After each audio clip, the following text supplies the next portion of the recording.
apart from me, you can do nothing. So, today po, let's be ready para malaman natin yung kapahayagan ngayon ng Lord sa atin. Pag-usapan po natin ang when the storms tests your faith. Let's open our Bible and read the book of Matthew, Colossians, and Hebrews. First po, the book of Matthew, chapter 14, 28 to 33. Tapos, second naman, Colossians 2, verses 6 to 7.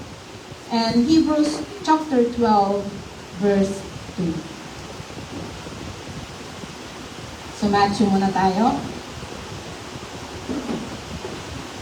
Sabi diyan, sinabi ni Pedro, Panginoon, kung talagang ikaw nga iyan, papuntahin mo ako diyan sa kinaroonan mo sa ibabaw ng tubig. Sumagot siya, halika. Diba? Isa sa mga naan kanina. Mula sa bangka ay lumakad si Pedro sa ibabaw ng tubig papunta kay Jesus. 30, ngunit napapansin niya na malakas ang hangin. Siya'y natakot at nagsimulang lumubog. Panginoon, sagipin ninyo ako, sigaw niya. Agad siyang hinawakan ni Jesus. Bakit ka nag-alinlangan?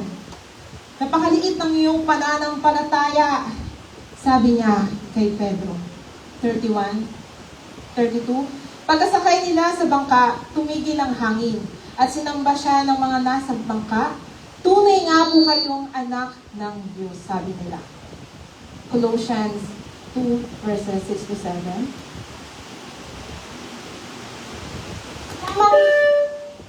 Yamang tinanggap na ninyo si Kristo Jesus bilang Panginoon, mamuhay kayo na may pag-ikipag-isa sa Kanya, magpakatatag kayo at isalig ninyo sa Kanya ang inyong buhay. Magpakatibay kayo sa mananampalatayang itinuro sa inyo at lagi kayong magpasalamat sa Diyos. Last, huling text po, Hebrews chapter 12, verse 2. Ituon natin ang ating paningin kay Jesus.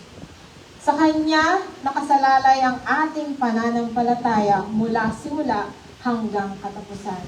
Dahil sa kagalakang naghihintay sa Kanya, hindi Niya inaalintana ang kahihiyan ng pagkamatay sa krus. At Siya ngayon nakaupo sa kanan ng trono ng Diyos. Pagpalain po ang patabasa ng mga salita ng Diyos. Like Peter, we must fix our eyes on Jesus. Not on the waves, not on ourselves. Diba? May mga pagkakataon na, Lord, ang dami ng pagsubok, at mga kung ano mga iiyak at iiyak, ano.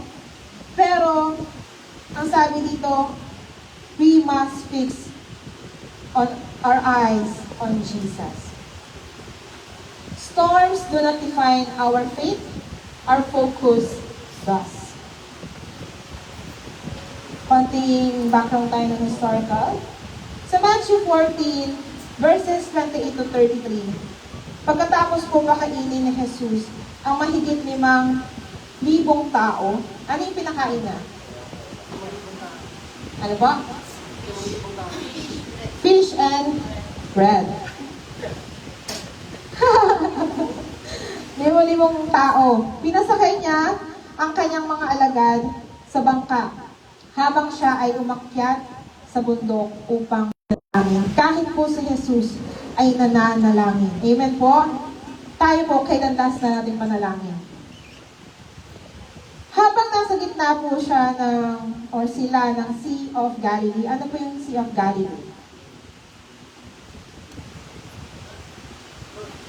Mga nakakaalam, Sea of Galilee.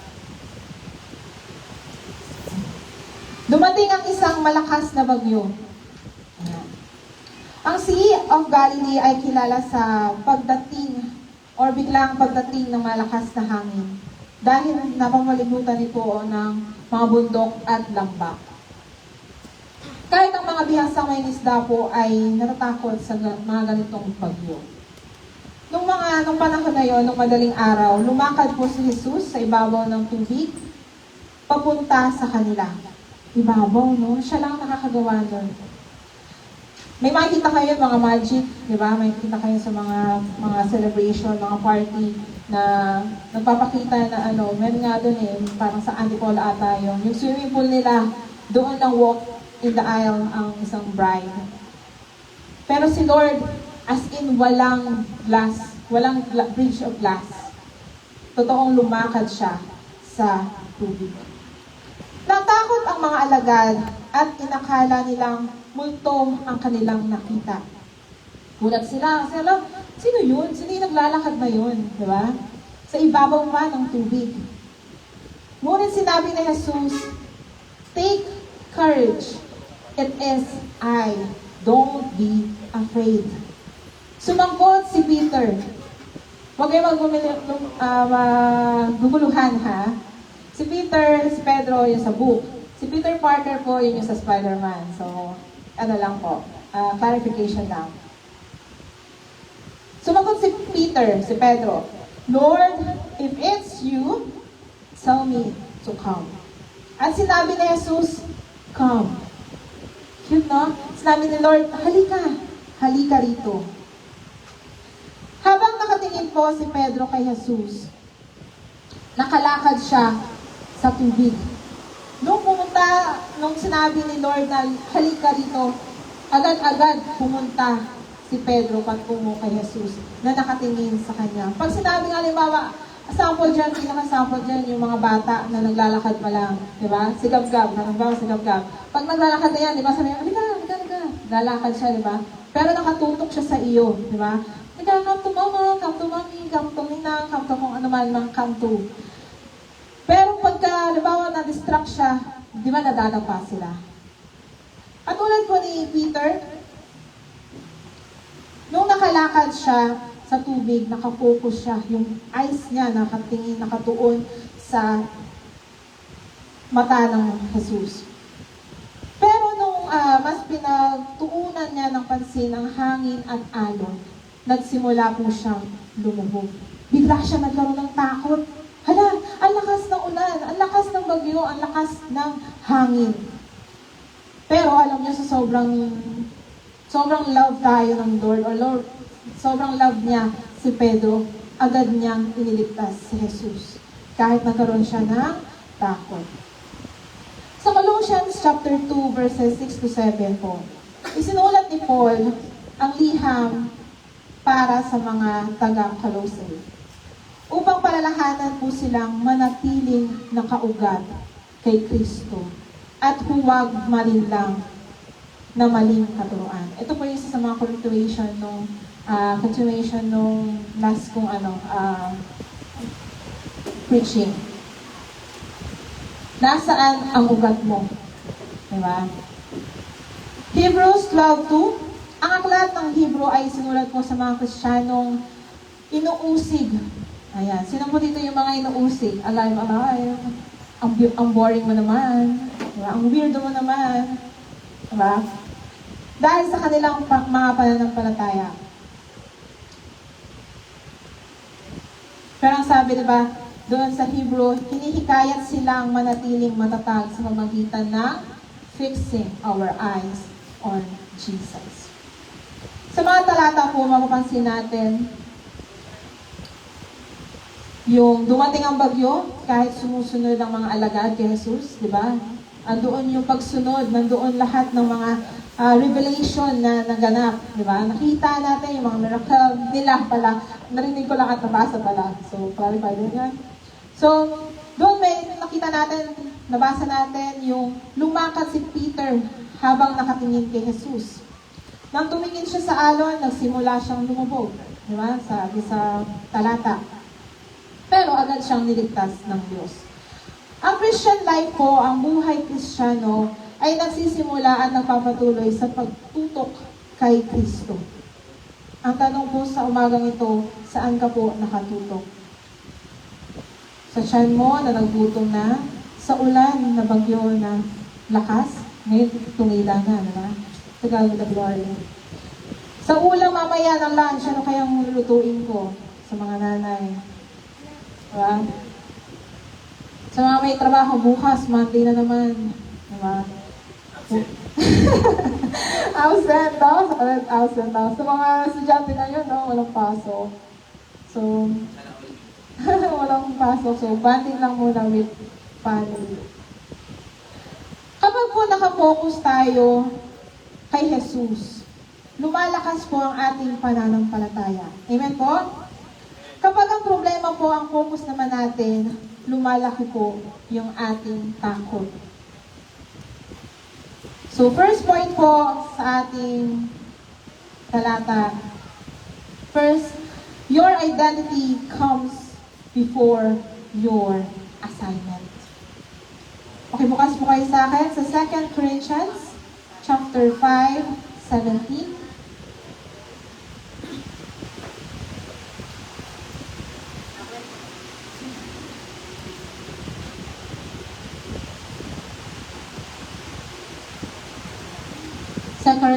Second Corinthians, mga taga-Korinto,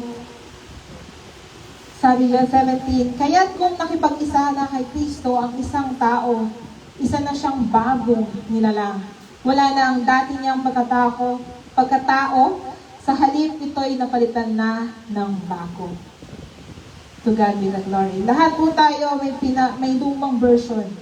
Diba? Nasa atin lang kung paano tayo magiging kaaya-aya na version ng ating buhay. Dahil ganun tayo kamahal ng Lord, binigyan niya tayo ng free will. Dahil sobrang natin tigas ng ulo, patuloy pa rin niya tayo minamahal. Bago tayo tawagin po ng Diyos upang maglingkod, tinawag muna tayo upang maging kanyang mga anak. Amen po? Bago naman dito pumunta sa church, di ba, naging, member. Ano tawag doon? Hindi mo na pala member. Visitor. Ayan. Tagapalakpak. Di ba? Bago ka magkaroon ng ministry, nagkaroon ka, nakaupo ka lang dyan muna. Di ba? Nakikinig. Di ba? Bago ka niyang tawagin, ginawa ka niya munang anak. Di ba? Para sabihin, tatawagin na anak ka ng Diyos. Anak tayo ng Diyos. Hindi tayo mahal ng Diyos dahil sa mga ginagawa natin. Mahal niya tayo po dahil tayo ay kay Kristo. Dahil anak niya tayo. Si Peter po ay hindi nakalakad sa tubig dahil mahusay siya. Tama? Wala siyang super power. Diba? Wala siyang super power para makalakad. Pero nagtiwala siya. Yung focus niya ay pagsunod. Sabi kasi, come to me. Nakalakad siya dahil sa tinawag siya ng Diyos. Ganito rin po dapat tayo sa pagiging Kristiyano. Hindi tayo ginagamit ng Diyos dahil perfect tayo. Sino dito yung unang paghawak na backup singer? Unang paghawak ng mic, ay maganda ng boses mo. So cute. Ganun ako hangang-hanga sa mga totoo talaga at tunay na distinguish ko siya eh. Kasi, wow. Nakikita na from the wala kang tono, di ba, walang out of tune ka, ay nagkakaroon ka na ng tono. Kasi yung design ng puso mo, Lord, bigyan mo ako ng magandang tinig.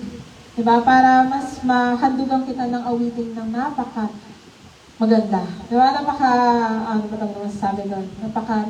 Magandang pakinggan sa pagdinig.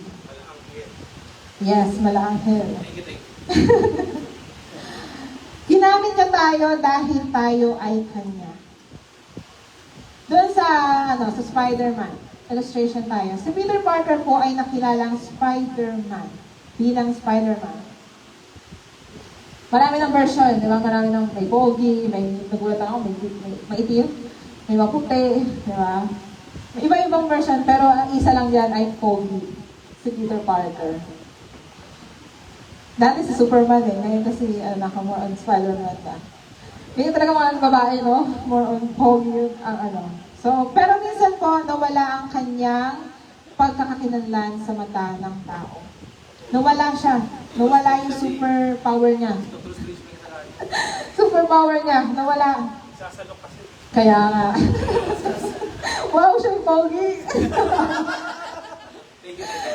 Tayo rin po, maaaring hindi tayo kilalanin ng mundo. Ay, sino ba yan si Gams yan? Nakasalok. Sino ba yan? Diba? Sino ba yan? Kilala ba natin mundo yan? Diba? Pero pag nandito sa church, diba, kilala natin si Gams. Tama po? Ah. Pero ang ating tunay po na identity ay hindi nakabase sa trabaho, ministry, or achievements. Dapat po lagi po ito nakabase sa Panginoong Jesucristo. Lagi ko pong isa sa mga example ko last time, kapag po nawala ang trabaho mo ngayon, hindi po nawawala ang pagiging anak mo bilang Christian, anak ng Diyos. Kapag bumagsak ka sa exam, yan yung mga mga mag-take ng exam, di ba? Diba? Mahal ka pa rin po ng Diyos kahit mag-fail ka man kung ano man maging resulta niyan. Ganon tayo kamahal ng Diyos. At lagi mo alalahanin yung identity na binigay sa iyo ng Diyos. So, first point, your identity comes before your assignment.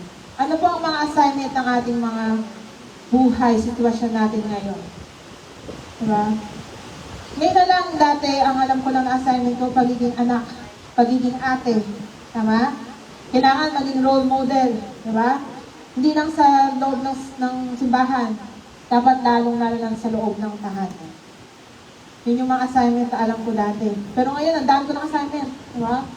Tuloy-tuloy pa rin po. Akala ko pagka-graduate ko, okay na, hindi na ako mag-aaral. Kasi daw nakakapangit daw po yung nag-aaral eh.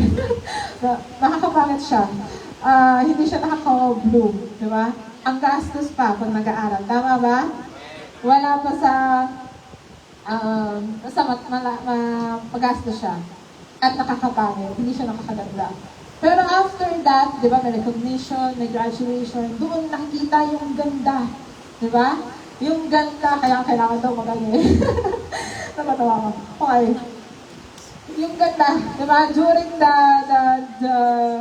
the journey, di ba? Yung destination na graduation na yun, ay nakikita yung ganda dahil sa mga make-up, sa ganda ng suot, di ba? Yung sa toga, di ba? Hayaan na lang po ako yung focus sa mga example ko ngayon. Dahil nandoon po ako sa sa Cloud9 na yun. So, second point, storms, tests, where your focus is. Sa Hebrew 12:2, binasa natin kanina sa ating talata, habang nakatingin po si Peter kay Jesus, nakalakad po siya sa tubig. Pero nung tumingin siya sa bagyo at alon sa malakas na hangin, nagsimula siyang lumubog. Hindi po nagbago ang lakas ni Jesus. Diba? Ay, nawala yung super power ni Jesus, yung miracles niya, nabago. Hindi po. Nagbago lang po yung focus ni Pedro. Diba? Tumingin lang siya at nagkaroon lang siya ng takot. Ganito rin po tayo dapat.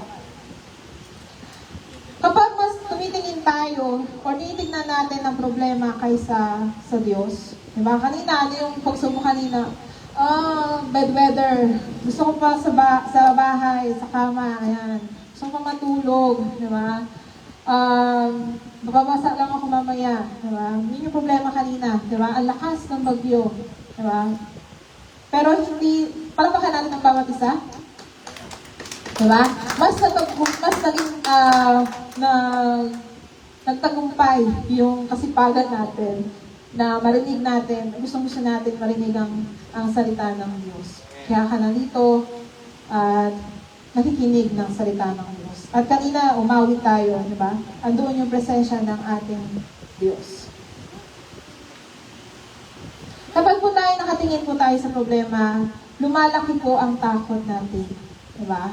Nagkakaroon po tayo ng takot. Di ba? Nagkakaroon tayo ng pangamba. Diba? Sabi nga sa kanta, di mangangamba sa kawalan. Diba? Nawawala ang focus natin sa Kanya, sa Lord. Nawawala kapag nakatuon tayo sa problema.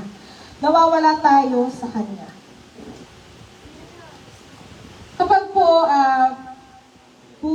negative news yung ating mga pinapanood. Kaya ngayon, hindi ako masyado nanonood ng TV or ng mga news. Kasi puro, kung ano man yan, di ba? Ay, nakakano lang, madali lang mawala ng pag-asa pag nakakarinig ka ng, ay, ganito kinuha ni ganito, na napakalaking ganito, per day nila, magkano, 25 million, paano na lang yung mga wala, di ba?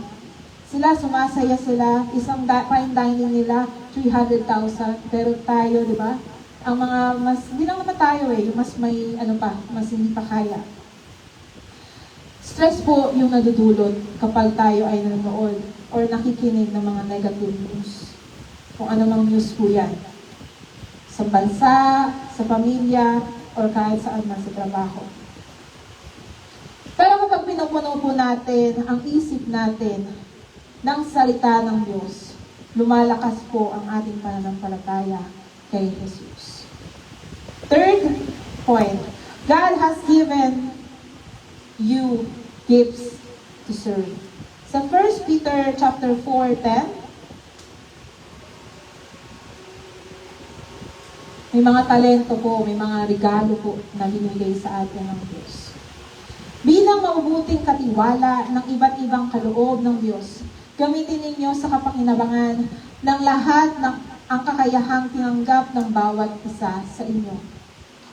Ano-ano po ang mga regalo na tinanggap natin sa Diyos? Ito po ba ay lumalago? Or ikaw ay sa mga, ay, bibenta ko na lang to. Magkakapera pa ako. Diba?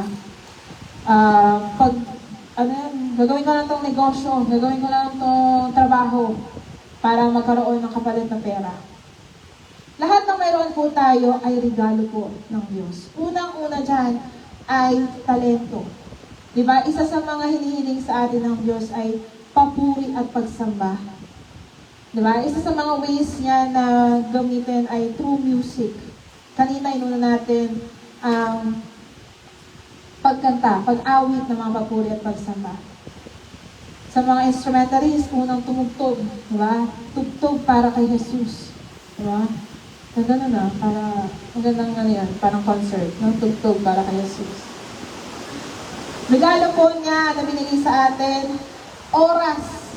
Diba? Time. Diba? Paano po ma-manage ang oras natin? Diba? Dapat ngayon, naglalaban na lang ng ay, di ba lang rin summer lang kasi umuulan. Mamamalaan siya na lang ng uniform, diba? Pero siya, mamaya. Oras para kumain, mamaya. Or ngayon, gumagawa tayo, diba? Nakikinig tayo, oras na pakikinig ng salita ng Diyos. Regalo rin niya po ang ating mga trabaho sa mga workers, diba? Kung anumang industry po yan, yan po ay regalo ng Diyos. Influence and resources. At lalo-lalo na po, ang regalo ng Diyos sa atin ay love. Yung concern natin sa mga tao na nakapaligid sa atin. And may mga ilan lang, di ba? Pero naniniwala ko lahat po tayo ay binigyan ng biyaya ng regalo to be a soul winner. Hindi po para sa ating sariling kakayanan o kalwalhatian yung mga regalo na yun para pakita ka, di ba? Individually. Kundi po para sa paglilingkod. Amen po?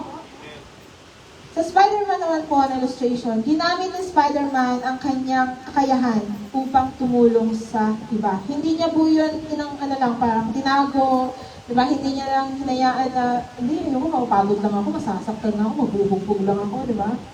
Hindi po, mas higit pa rito ang tawag ng Diyos.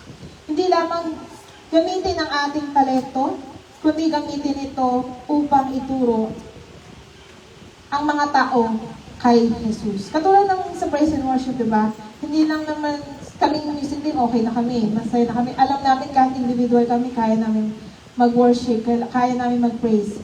Pero isa yun sa mga gamit namin, diba? Bilang music team. Yung congregation to lead them to Jesus. Diba? Pakilala or ipaalam kung paano magpuri, paano magsamba sa Diyos na buhay.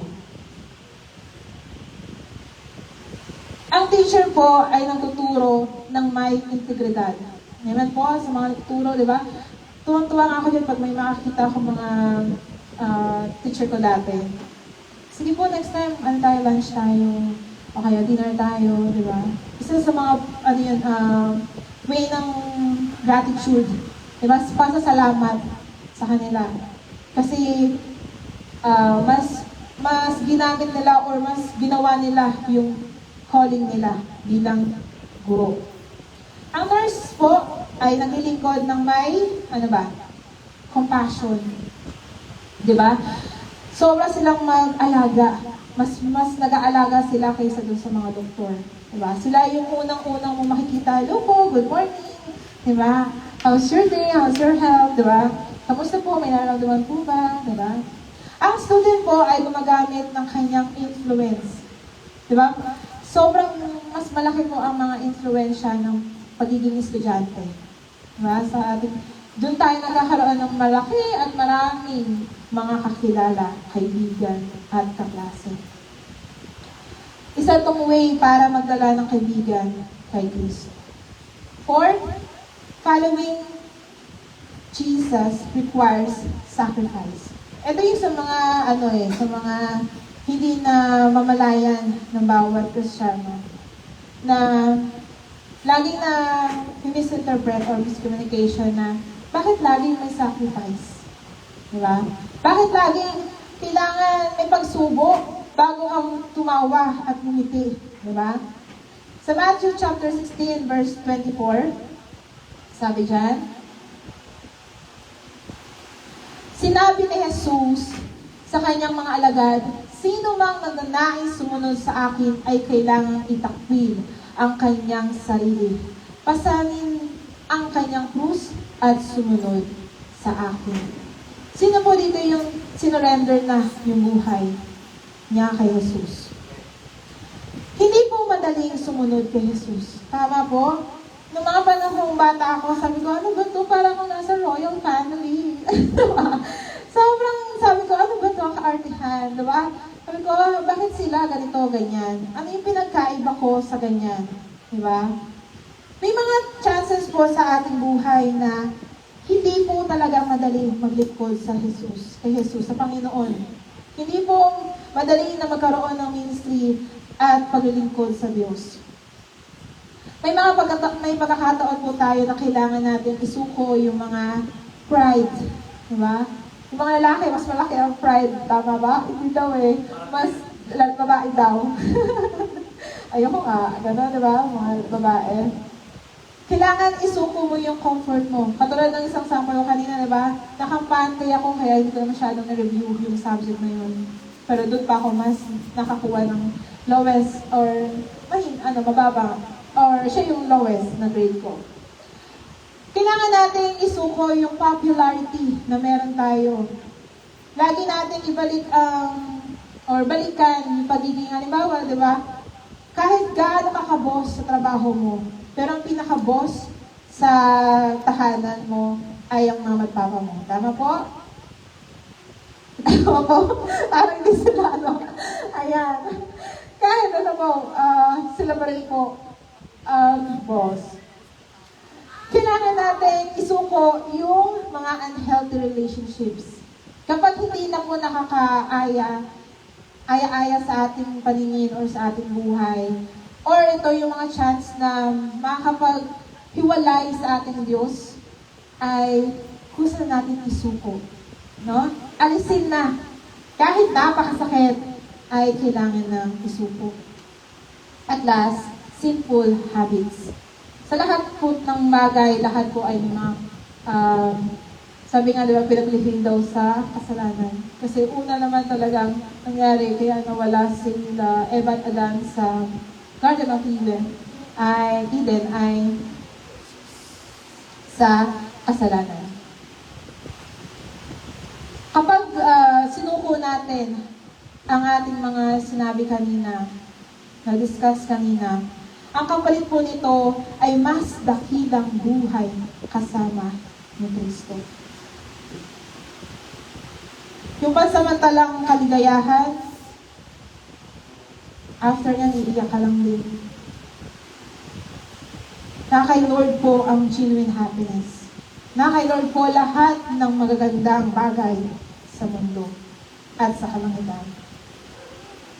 Maaari po na pagtawanan ka dahil ayaw mong mandaya. Yung last kong example dati, di ba, nung last preaching ko. Maaaring mawalan po mawalan ka ng kaibigan, ng barkada, kapag ka ikaw ay mas pinili mo na sundin ng Diyos. Di ba? Nung naging Kristiyano ka, unti-unti na silang nawawala. Alam niyo po ba, ako hindi po, thank God, kasi sobrang dami kong prayer batch po. Thank God, dahil sila po ay mga supportive friends. Wow, shout out sa inyo.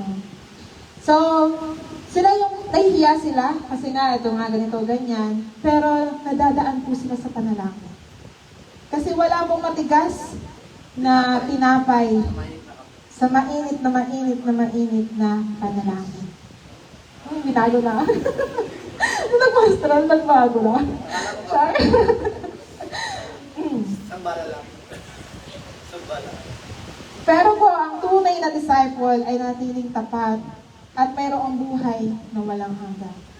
Kahit mawalan ka ng barkada, ng kaibigan, mananatili po ang Diyos na tapat at yung buhay na binigay niya sa iyo na walang hanggan. Siya lang po ang dakilang best friend ng lahat. Diba? Hindi na po mga aso. Kasi wala kaming aso ngayon eh. Hindi siya ngayon, man's best friend, diba? Siya pa ang greatest best friend of all, si Son. Wow, nibago na tayo. So next naman po, conclude, you are not the Savior. Hindi ikaw ang tagapagligtas. Bilang Kristiyano po, hindi po tayo tagapagligtas. May time po na nakapag-usap kami ng papa ko last time. Hindi ikaw ang gagawa niyan para sa kanila. Hayaan mo ibigay sa Diyos. Sa John 3:16, the popular Bible verse, marami pong Kristiyano ang napapagod. Amen po? Lahat tayo napapagod. Lahat tayo, kasi sabi diba, tayo ay tao lamang. Diba? Mapapagod tayo sa lahat-lahat. Diba? Dahil iniisip natin sila ang dapat magbago para sa lahat. Na akala mo, bakit ganun sila? Nagbago sila? Bakit bigla silang nawala? Bigla silang biglang na direction, iba yung na direction. Nandun na sa dulo eh. Pa-direction na eh. Biglang kumaliwa. Diba? Ay, ano kamanan? Kaliwa na lang. Diba? Mali pala yun. Dapat, hindi tayo po ang tagapagligtas. Si Jesus po. Tayo ay magmamahal lamang. Tayo ay mananalangin. At tayo po, bilang Kristiyano, ay magbahagi ng Ebanghelyo. Pero si Jesus po ang nagliligtas. Diba? Sa maraming tao, may times po na maraming pagkakataon na gusto mong tumulong, pero limitado lang. Limitado lang yung makayanan mo, diba? Kakayahan mo, diba? Meron po tayo, may mga mahal tayo sa buhay na matagal na natin pinagdarasal. Na kahit nga tayo minsan, di ba, naiinip na. Pero patuloy kang dapat magbahagi ng pag-ibig at katotohanan. Pero, ipaubayan mo ito ang pagbabago sa Diyos.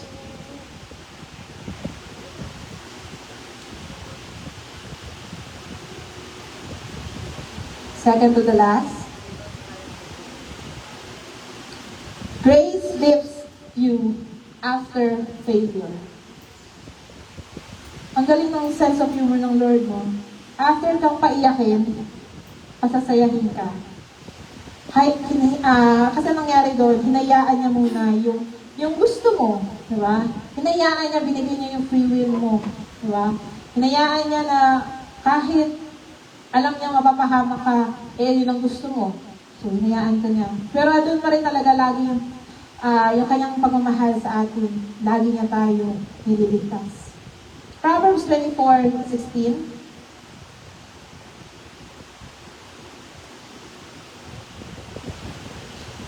Siya'y makatatayong muli, mabuwal man ang 7 ulit, ngunit ang masama ay dagling nababagsak sa panahon ng kahirapan.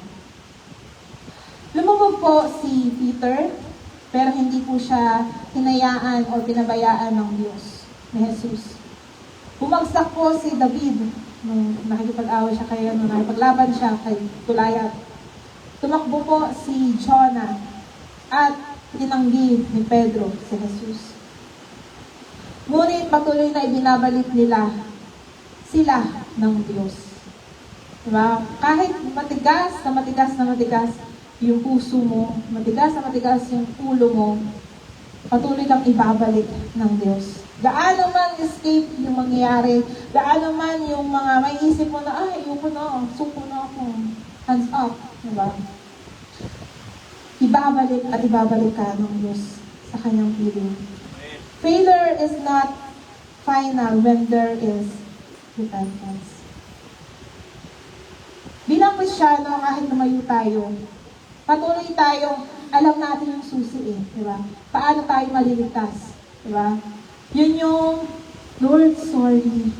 Diba? Lord, I'm sorry. Diba? Natawa tuloy ako. Okay. Maaaring bumalik ka sa dating kasalanan. May mga chances po yan na babalik at babalik ka sa kasalanan. Maaaring pong manghina tayo sa pananampalataya. Diba? Kahina-hina lang naman din talaga. Kasi diba nakakaramdam tayo ng pagod. Pero sa tuwing mararamdaman mo po ito, lumapit tayo kay Jesus. Ang biyaya ng Diyos ay laging sapat at tapat. Sabi sa kanta, at higit pa. So 7, sa last point, Christianity is a team journey. Hebrews chapter 10, verses 24 to 25. Sikapin din nating gisingin ang damdamin ng bawat isa sa pagmamahal, sa kapwa at sa paggawa ng mabuti. Huwag natin kaliligtaan ang pagdalo sa ating mga pagtitipon, gaya ng nakasanayan ng iba. Sa halip, palakasin natin ang loob ng isa't isa, lalo na ngayong nakikita natin malapit na ang araw ng Panginoon. Marami akong narinig na yung verses na yung ginagamit nila. Malapit na dumating ang Panginoon. Ilang taon na si Ate May, diba? Pero wala pa rin si Lord. Ibig sabihin, hindi pa tayo handa. Hindi ka pa handa. Hindi ka pa fully ready. Diba? Kapag ready, pagdating ba ng Diyos, ready na tayo? Diba? Hindi pa. Kasi, andun pa yung pagod. Andun pa yung doubt. Andun pa yung mararamdaman mo, Lord, ayoko na. Diba? Na Lord, may retirement. Na ayoko na. Diba? May due date na. Diba? May due date pagka adulting Yes. Isa yan sa mga ginamit nung sa Mom's Day. Diba? May relasyon naman na po ako sa Diyos. Hindi ko na kailangan umaten ng simbahan. Hindi po nilikha ng Diyos ang Kristiyano para mamuhay ng mag-isa. Narinig niyo po anong nasa isip mo? Kailangan ko ng partner. Kailangan ka na makakasama sa buhay. Diba? Kailangan ka na ng sangga, akampi. Diba? Pero ang sabi dito po, kailangan natin ang church, ang simbahan. Kasi dito natin pinag-uusapan, diba? Dito natin naririnig ang banal na salita. Diba? Dito tayo natututong mag-praise and worship, paano makitungo ng tama at totoo. Kailangan natin ang discipleship, yung Bible study. Diba? Sabi, ang unang ginawa ng Lord ay gumawa siya ng 12 alagad. Diba? Kailangan natin ng prayer, corporate prayer po, na sama-samang manalangin. Diba? Kanina, sino yung nanalangin na, Lord, patagilan mo na po yung ulan kasi gusto ko po magsimba. Diba? Lord, kasi bumaba na sa bahay namin. Diba? Marami, tignan mo, nagkaroon na ng araw na. Diba? Hindi po instant genie si Lord. Diba? Nasa rainy season po tayo. Kasi nasa tropical country po tayo eh. So, makakaranas talaga tayo ng tag-ulan, tag-tuyot, huwag naman, huwag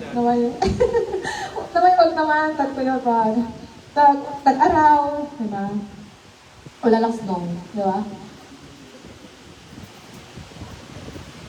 Magkaroon po tayo na kailangan natin ng prayer partner.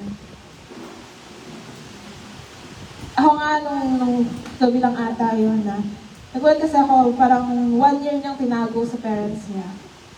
So, nung sinabi niya yun, nagulat, paano ka pumapasok? Paano ka na ganito, ganyan, bla bla bla. Diba? At doon yung, oo, na-proud sila, pero nagulat sila eh. Yung bigla silang napatanong, bakit, paano? Diba? Lahat ng W question na itanong na. Sabi ko naman, next, ano next natin pag-pray? Diba? Tapos na eh, nangyari na, sinagot na after. Ilang years yun? 10 years? 11 years? Diba? Sinagot ng Lord. Huwag ka lang talaga mahihiwalay sa Diyos.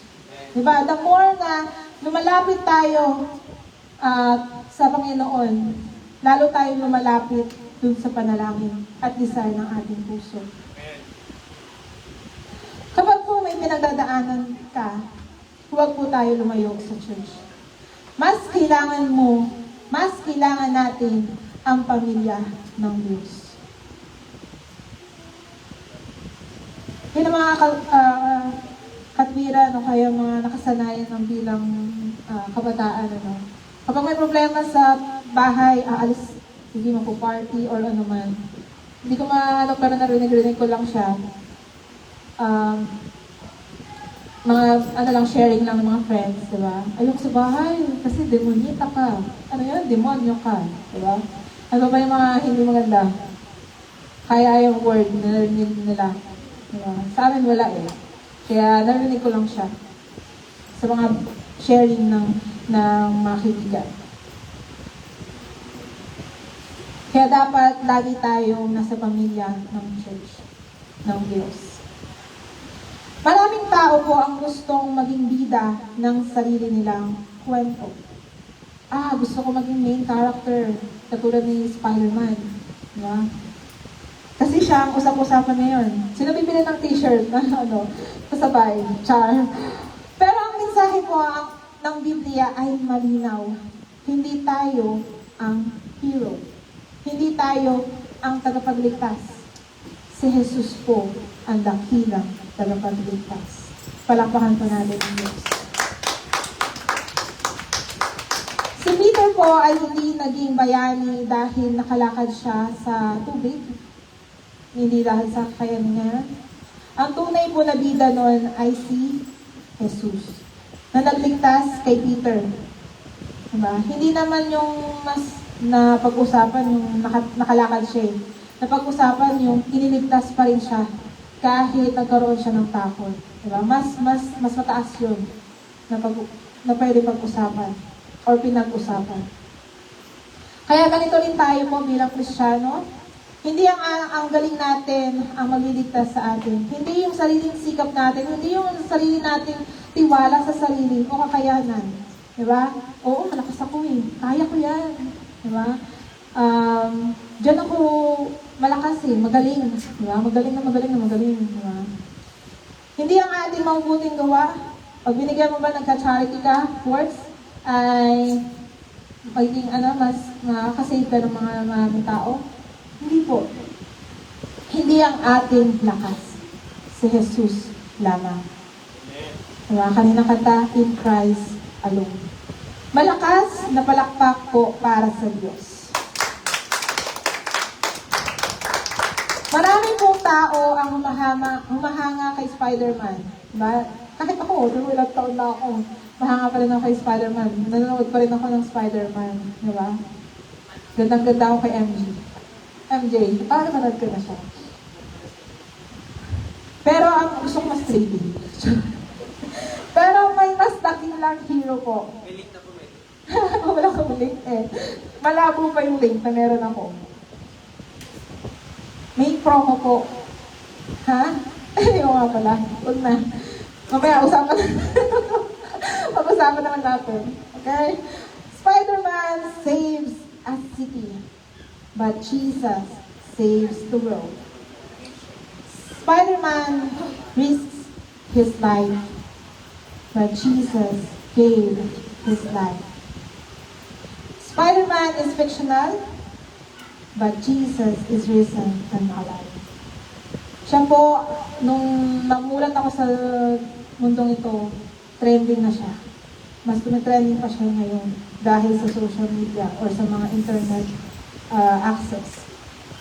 Ang Christian life po ay hindi tungkol sa pagiging superhero. Na kapag halimbawa, invite ko po kayo sa church, pag sinabing nandito sila, ako nag-invite dyan.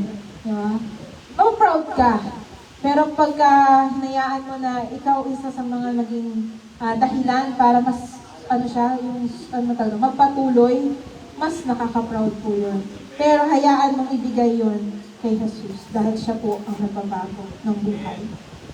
Ito ay tungkol po sa pagsunod ng sa tunay na tagapagligtas. First na application po,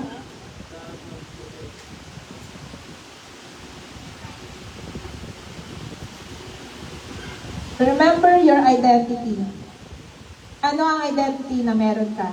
Ikaw ay Kristiyano. Hindi lang po tayo dapat Kristiyano sa church. Kailangan Christian ka rin po sa school, Christian ka rin po sa mga kaibigan mo, at lalong-lalo Christian ka sa trabaho mo. Kung sino man na nakakita sa iyo, makakilala sa iyo, dapat kilala kang Kristiyano. Simulan po natin ang araw sa pag-alala or pag-remember, di ba? Na anak ka ng Diyos. Kapag gagawin ko ba to, gusto ba ng papa ko to or ng Diyos sa Ama? Di ba? Di ba? Kapag sinabi ko ba to, kaaya-aya ba to? Di ba? Marinig ba nito na maayos? Huwag po iba siyang halaga sa mga achievements at failures. Lahat po yan kasama sa ating journey. Second application, fix your eyes on Jesus. Paano ka tumingin? Yung isa ba nandito, yung isa ba nandoon? Diba? Dapat direction, focus lang. Focus. Pag nag-drive, diba? Isang mga kabayo na lang. Ito lang yung drive sa mga kabayo, di ba meron silang ganun? Yung tawag doon? Para hindi sila kung saan-saan man pumunta. Diba? Pero pagkakanan, yeah! Diba narinig yun? Yung ganun yung tawag na, yeah! Ganun. So, yes, diba? Okay. Pag-pray po, bago po tayo magpanig. Bago tayo magreklamo, Lord, para sa iba to. Meron akong unti-unting binubuo na about sa pagpanig or magreklamo. Taka natin yung next time. Magbasa ng Bible bago po mag-social media. Bago po tayo bumabukas ng cellphone, buksan muna natin ang ating mga Biblia. Mas masaya pong makinig or halimbawa, after a long tiring day, diba? Ay bubuksan mo yung Bible, hindi yung social media na napakadaming stress ng, diba? Gusto lang ng mga content creator na pakinggan, makinig, or panoorin, diba? Buksan natin, gamitin natin ang ating mga Bible. That's yan yung mga goal ko eh. Magkaroon ako ng 5,000 na Bible. 5,000 worth of Bible. Hindi 5,000 na maraming Bible. Magtiwala sa mga pangako ng Diyos kapag po may problema. And last, stay connected to the church. Dumalo po sa worship service linggo-linggo. Diba? Sana nga one service na lang. One service na lang siya. Hindi na siya twice. So, sumali po sa mga Bible study, discipleship. Ngayon, sobrang easy to access na siya. Just join, di ba? Click mo lang yung join, di ba? Nandoon ka na. Diba? Subscribe din sa ating mga social media. Ngayon nga, yun yung mga pinapakinggan ko ngayon, hindi na ako tumitingin sa ibang account. Yun yung pinapakinggan ko na ngayon, yung ating social media. Ating mga videos sa YouTube. Sumali sa discipleship group. Ayan, dapat maging alagad tayo. Magkaroon po tayo ng Bible at prayer partner. Para next time, saan ka na? Anong book na yung binabasa natin? Sa mga mag-asawa, dapat po mag-coffee date kayo kasama si God. Diba? Mga mag-asawa lang ha. Wala ko sinabi, diba? Mag-asawa. Ayan. And correlation po, supporting verses.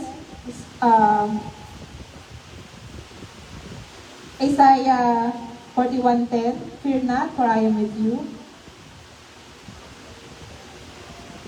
Psalms 46:1, God is our refuge and strength, an ever-present help in trouble. Let's all stand. Habang inahamin po yung ating altar call song, Still. Ang bagyo po ay bahagi ng buhay. Darating po ang mga pagsubok, takot, at kabiguan. Pero lagi po nating tatandaan, hindi tayo ang bida ng ating kwento. Kapag po nakatuon ang ating mata kay Kristo, siya ang magiging focus natin.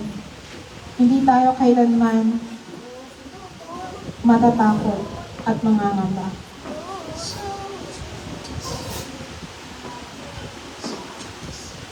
Hindi kailanman tayo matatakot sa alon o anumang bagyo. Yes, maaaring malakas ang alon o bagyo.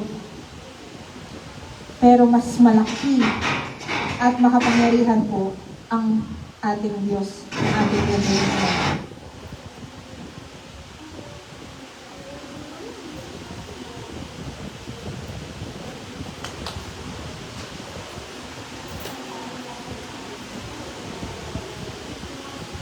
Tayo po ay isa sa mga mapagtagumpay na tao. Dahil narito ka, napagtagumpayan mo ang pagsubok laban sa bagyo.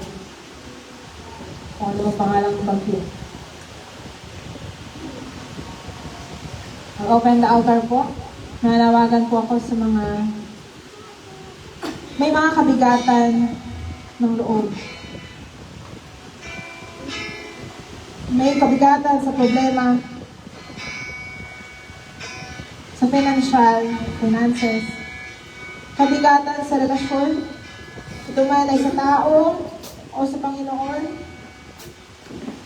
o sa decision making. Bukas ang altar, kayo po'y mananalangin. Let's surrender everything to God. Yes, Jesus, worship the name of God.